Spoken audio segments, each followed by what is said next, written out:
Power in a courtroom is absolute until the person you belittle holds the key to your entire career. One arrogant judge thought he could humiliate a black woman in the gallery. He had no idea he'd just find the president of the State Bar Association. This is her revenge. The heavy oak doors of Courtroom 302 were known to seal the fate of anyone who walked through them. Inside the historic county courthouse, the air was perpetually stale, smelling of old paper, floor wax, and the quiet desperation of the marginalized. Presiding over this domain was Judge Robert Harrison, a man whose reputation preceded him. Harrison was a relic of a bygone era, a man who viewed his bench not as a seat of justice, but as a throne. He was notorious for his draconian sentences, his thinly veiled prejudices, and a terrifyingly fragile ego that demanded absolute, groveling submission from everyone in his presence. Sitting in the third row of the gallery, blending perfectly into the muted backdrop of anxious families and bored paralegals, was Sarah Jenkins. Sarah did not look like the most powerful attorney in the state, mostly because she made a point not to project it when she didn't have to. Dressed in a sharply tailored but understated navy blazer and a simple pearl necklace, she possessed a quiet, unshakable composure. 2 months prior, she had been elected president of the State Bar Association by a historic margin, the culmination of a 20-year career as a fierce civil rights litigator and a brilliant corporate strategist. Today, however, she wasn't there as the bar president. She was there incognito, playing the role of a silent observer to watch a promising new associate from her firm, Peter Hayes, handle his very first solo arraignment. The docket was crawling. Judge Harrison was in a foul mood, sighing heavily into his microphone, rolling his eyes at public defenders, and interrupting defendants before they could even state their names. Sarah watched with a tightening jaw as he routinely demeaned the minority defendants brought before him, using terms like "you people" and chronic societal burdens under the guise of judicial reprimand. Next to Sarah sat a terrified teenage boy, waiting for his mother's hearing. The boy was trembling, his hands clamped over his knees. Suddenly, a sharp, piercing alarm echoed through the dead silence of the courtroom. It was the boy's phone. He fumbled with it wildly, his eyes wide with absolute panic as he tried to silence the blaring ringtone. The gavel slammed down with the force of a gunshot. "Who is disrupting my courtroom?" Judge Harrison bellowed, his face turning a mottled shade of crimson. His eyes scanned the gallery like a hawk looking for a mouse, bypassing the terrified teenager completely and landing squarely on Sarah. "You there," Harrison barked, extending a deeply wrinkled, accusatory finger. "Stand up." Sarah, recognizing the boy's sheer terror, made a split-second decision. She stood up smoothly, her expression perfectly neutral, taking the heat to shield the child. "My apologies, Your Honor. It was an accident," Harrison sneered, leaning over his high bench. To him, she was just another face in the crowd, a black woman who didn't know her place. "An accident? Do you think this is a social club? Do you think you can just walk into my courtroom and disrespect the rule of law because you can't be bothered to turn off your little device?" "As I said, Your Honor, it was an inadvertent disruption. It won't happen again," Sarah said, her voice steady, modulated, and devoid of the fear Harrison was so used to extracting from his victims. Her lack of intimidation infuriated him. "You don't get to dictate when this conversation is over," Harrison snapped, his voice echoing off the wood-paneled walls. "I am sick and tired of people like you dragging your disrespect into this institution. You have no regard for authority, no respect for the decorum of this court, and I will not tolerate it." Defense attorney David Cohen, a seasoned public defender who had known Sarah for years, was sitting at the defense table. He turned around, his eyes widening in absolute horror as he realized who Harrison was berating. David half stood, raising a hand. "Your Honor, if I may..." "Sit down, Mr. Cohen," Harrison roared. "Unless you want to join her in a holding cell." David slowly sank back into his chair, looking at Sarah with a mixture of dread and awe. He knew exactly what was about to happen, even if the judge was completely oblivious. Harrison turned his vitriol back to Sarah. "I am holding you in contempt of court. You will pay a fine of $1,000, payable immediately to the clerk, or Bailiff Miller will escort you to county jail for the night. Let's see if a night in a cell teaches you some manners." A collective gasp rippled through the gallery. $1,000 for a phone ringing was unheard of, an astronomical abuse of judicial discretion. Bailiff Miller, a sturdy man who had worked in the courts for a decade, approached Sarah cautiously. He looked apologetic, caught between his duty and the sheer absurdity of the judge's order. Sarah didn't flinch. She didn't reveal her credentials. She didn't scream, cry, or protest. She simply looked at Judge Harrison with cold, analytical eyes, committing every line of his sneering face to memory. "I will pay the fine, Your Honor," Sarah said calmly. "I thought you might," Harrison mocked, leaning back in his leather chair with a satisfied, arrogant smirk. "Make sure you get a receipt." "Oh, I intend to," Sarah replied smoothly. "Could I please have your full name and bar number for the record, Your Honor?" Harrison laughed, a dry, grating sound. "It's Judge Robert William Harrison. Bar number 44902. Not that it will do you any good. Go pay your fine and get out of my sight." Sarah nodded politely. She turned and walked down the aisle, her heels clicking rhythmically against the hardwood floor. She stopped at the clerk's desk, pulled out a sleek black titanium credit card, and paid the $1,000 fine. She took the printed receipt, folded it neatly into a perfect square, and placed it into her designer handbag. As she pushed open the heavy oak doors to leave, she glanced back one last time. Judge Harrison was already berating the next person on the docket. He had already forgotten her. He had no idea he had just signed his own professional death warrant. The contrast between the stifling air of Courtroom 302 and the sprawling, glass-walled executive suite of the State Bar Association headquarters was staggering. Located on the top floor of a downtown high-rise, Sarah's office overlooked the entire city, a city whose legal framework she was now sworn to protect and regulate. Sarah placed the neatly folded receipt for $1,000 squarely in the center of her mahogany desk. It wasn't just a piece of paper. It was a physical manifestation of unchecked arrogance and systemic abuse. She sat in her leather chair, steepling her fingers, her mind working at 1,000 miles an hour. She didn't want a petty, personal revenge. That was beneath her. A judge like Robert Harrison didn't act this way in a vacuum. If he was willing to illegally fine a spectator $1,000 over a ringing phone simply because she was a black woman who didn't cower before him, what was he doing to the people whose lives and liberties were actually in his hands? Sarah picked up her office phone and pressed a single button. "Thomas, could you come in here, please?" A moment later, Thomas Bradley entered the room. Thomas was the chief investigator for the Judicial Ethics and Disciplinary Committee. He was a meticulous, humorless former FBI forensic accountant with a mind like a steel trap and a deep-seated hatred for corrupt authority figures. "What do you need, Sarah?" Thomas asked, taking a seat across from her. Sarah pushed the receipt across the desk. Thomas picked it up, adjusting his glasses. $1,000 for contempt? What did you do? Spit on his shoes? A teenager's phone rang in the gallery. "I took the blame so the kid wouldn't get thrown in jail," Sarah explained evenly. "Judge Harrison decided to make an example out of me. He gave a rather colorful speech about people like me disrespecting the law." Thomas looked up, his eyebrows hitting his hairline. "Robert Harrison fined the president of the State Bar Association $1,000 for a phone ringing? He doesn't know who I am. To him, I was just a target." Sarah leaned forward, the temperature in the room seeming to drop a few degrees. "Thomas, I want a full, quiet audit of Courtroom 302. I want transcripts from the last 5 years. I want sentencing disparities cross-referenced with demographics.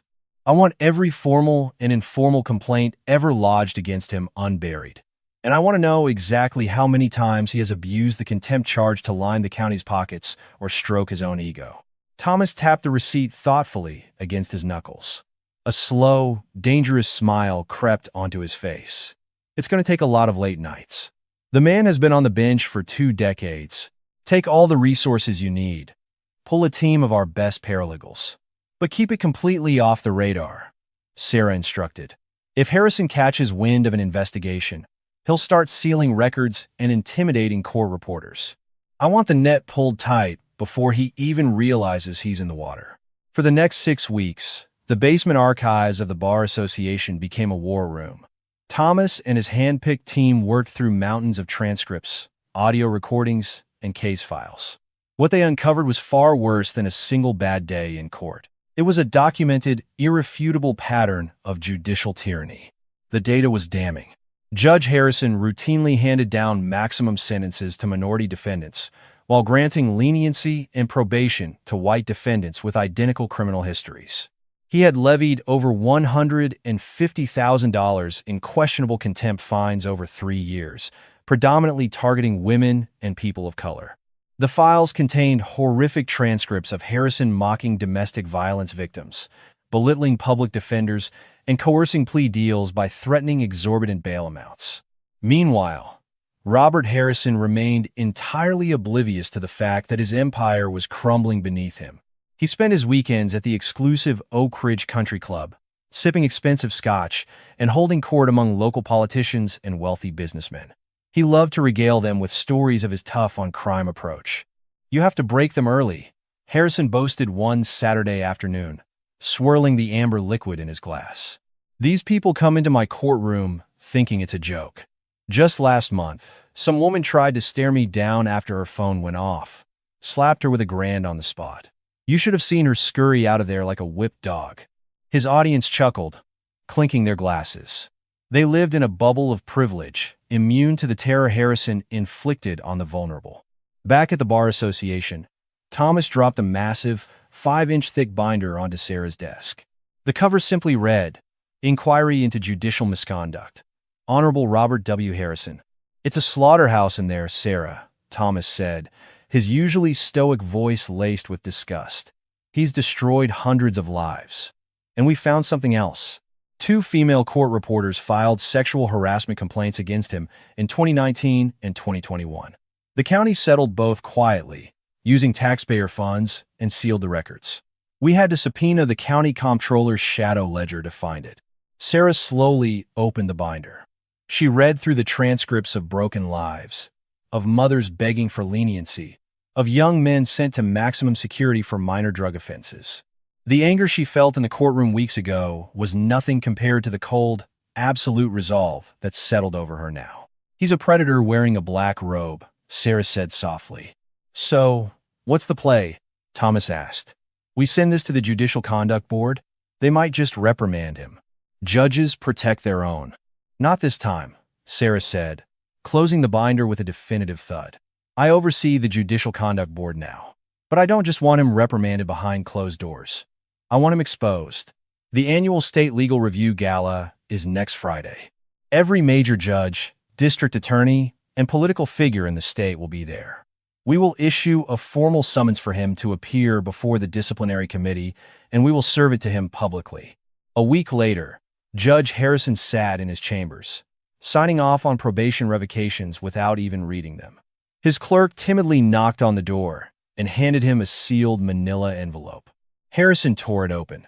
It was a formal notice from the State Bar Association, informing him that his courtroom conduct was under review and strongly suggesting his attendance at the upcoming gala, where the bar president would address judicial standards. Harrison scoffed, tossing the letter into his wastebasket. "Disciplinary committee," he muttered to himself. "A bunch of bleeding heart desk jockeys trying to tell me how to run my court. Let them try." He had no idea that the bleeding heart desk jockey coming for him was the very woman he had humiliated weeks before. The trap was set, the evidence was airtight, and the hammer was about to fall. The Grand Belmont Hotel ballroom was a sea of glittering chandeliers, clinking champagne flutes, and the quiet murmur of the state's most powerful legal minds. The annual State Legal Review Gala was the premier event of the year, a night where judges, district attorneys, and top-tier corporate partners gathered to network, secure political alliances, and celebrate their own prestige. Judge Robert Harrison arrived in a custom-tailored tuxedo, his chest puffed out like a peacock. He navigated the room with the practiced ease of a man who believed he owned it, slapping backs and accepting deferential nods from younger attorneys. He found his usual circle near the ice-sculptured District Attorney Richard Blackwood and Appellate Judge William Sterling. "Robert, you're looking remarkably relaxed for a man with the heaviest docket in the county," Sterling chuckled, taking a sip of his martini. Harrison waved a hand dismissively. "It's all about efficiency, Bill. You can't let the defense attorneys run the asylum. You have to establish absolute dominance the second you step up to the bench." If you show even a sliver of weakness, they'll eat you alive. I heard you slapped a spectator with a $1,000 contempt charge last month, DA Blackwood said, raising an eyebrow. Bold move, even for you. Harrison laughed loudly, a booming, arrogant sound that turned a few heads. Some insolent woman whose phone went off. She thought she could stare me down. I put her right in her place. Believe me, she won't be forgetting Courtroom 302 anytime soon. At the front of the ballroom, the master of ceremonies tapped the microphone. A hush fell over the crowd of 500 attendees as they took their seats at the meticulously decorated round tables. Ladies and gentlemen, the MC announced, his voice echoing through the grand hall. It is my distinct honor to introduce the newly elected president of the State Bar Association, a woman whose brilliant legal mind and unwavering dedication to civil rights have reshaped our judicial landscape. Please welcome Sarah Jenkins. Polite, enthusiastic applause rippled through the room. Judge Harrison clapped along, casually turning his gaze toward the podium. He took a sip of his wine, expecting a standard, boring speech about legal ethics or community outreach. Sarah walked up the steps to the stage.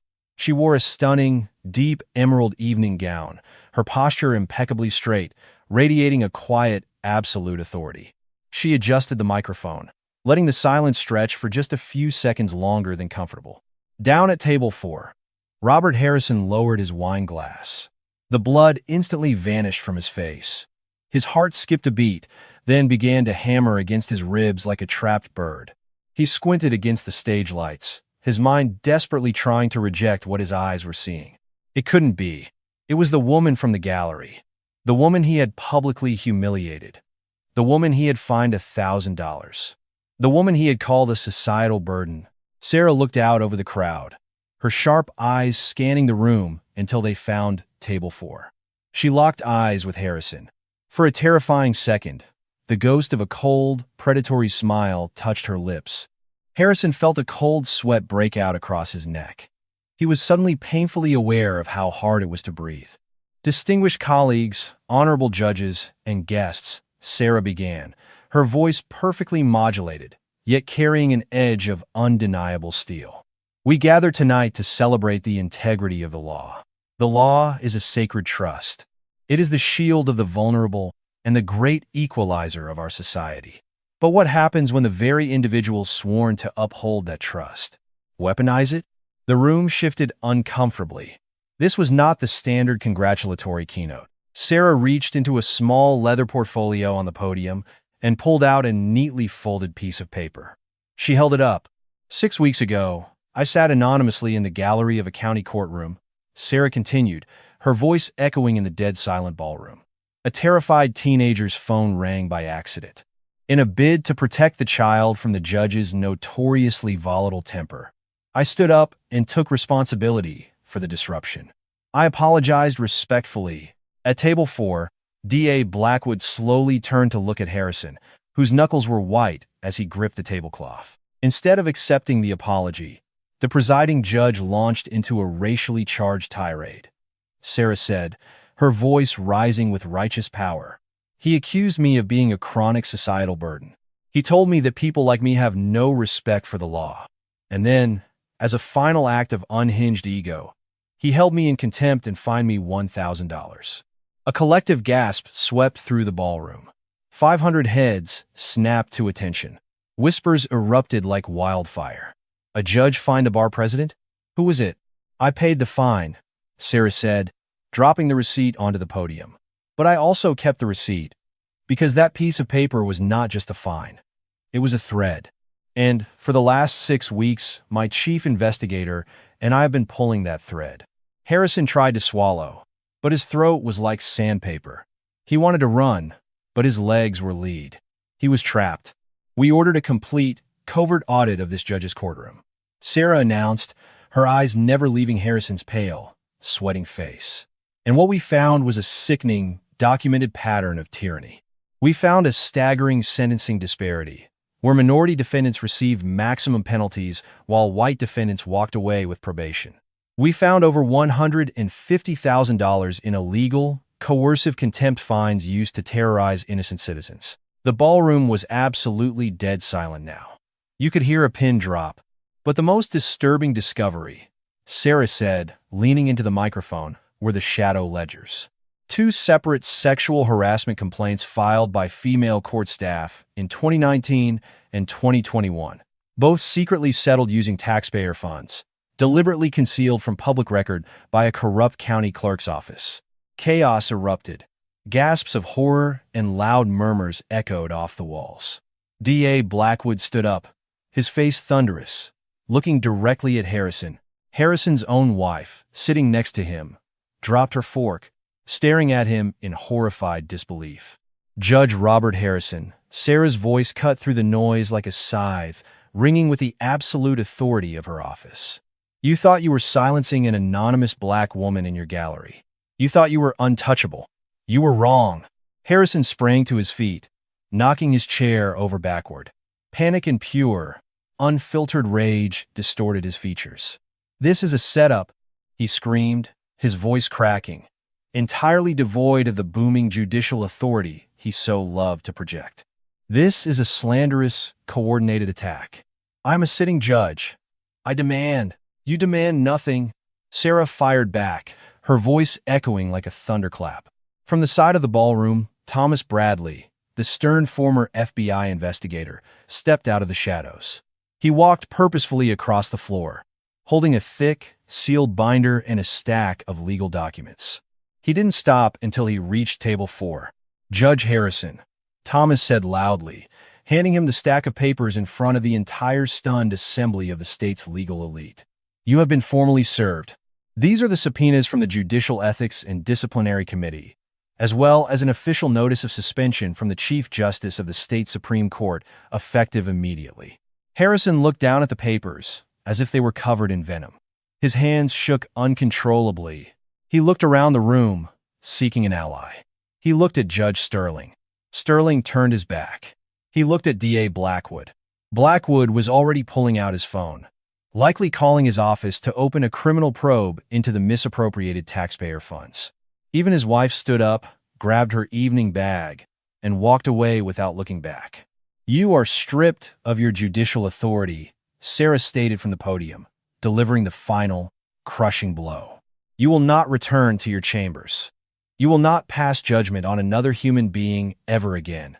Tomorrow morning, you will report to the Ethics Board, and you will answer for every single life you have destroyed. Harrison stood alone in the middle of the crowded ballroom, utterly ruined. The empire of terror he had spent 20 years building had been completely dismantled in less than 5 minutes by the very woman he deemed unworthy of his respect. Humiliated, disgraced, and utterly defeated, he turned and practically fled the ballroom, chased by the furious glares of his peers. The fallout was swift, brutal, and thoroughly public. The media got hold of the story the next morning, and it exploded. The $1,000 mistake read the front page of the State Chronicle. Within 48 hours, the Judicial Conduct Board, armed with Thomas Bradley's airtight 5-inch binder of evidence, voted unanimously to strip Robert Harrison of his bench. But the karma didn't stop at professional ruin. D.A. Blackwood, eager to distance himself from the toxic fallout, launched an aggressive criminal investigation into the hush money settlements. Because Harrison had conspired with a county clerk to use public funds to cover up his personal misconduct, he was indicted on 3 felony counts of embezzlement and fraud. 6 months later, the great Judge Robert Harrison found himself back in a courtroom, but this time, he was sitting at the defense table. He had aged 10 years in those 6 months. His hair was completely white, his custom suits hung loosely on his shrinking frame, and the arrogant sneer had been replaced by the terrified, exhausted look of a broken man. He ended up pleading guilty to avoid a drawn-out trial, resulting in a 3-year prison sentence and the total forfeiture of his state pension.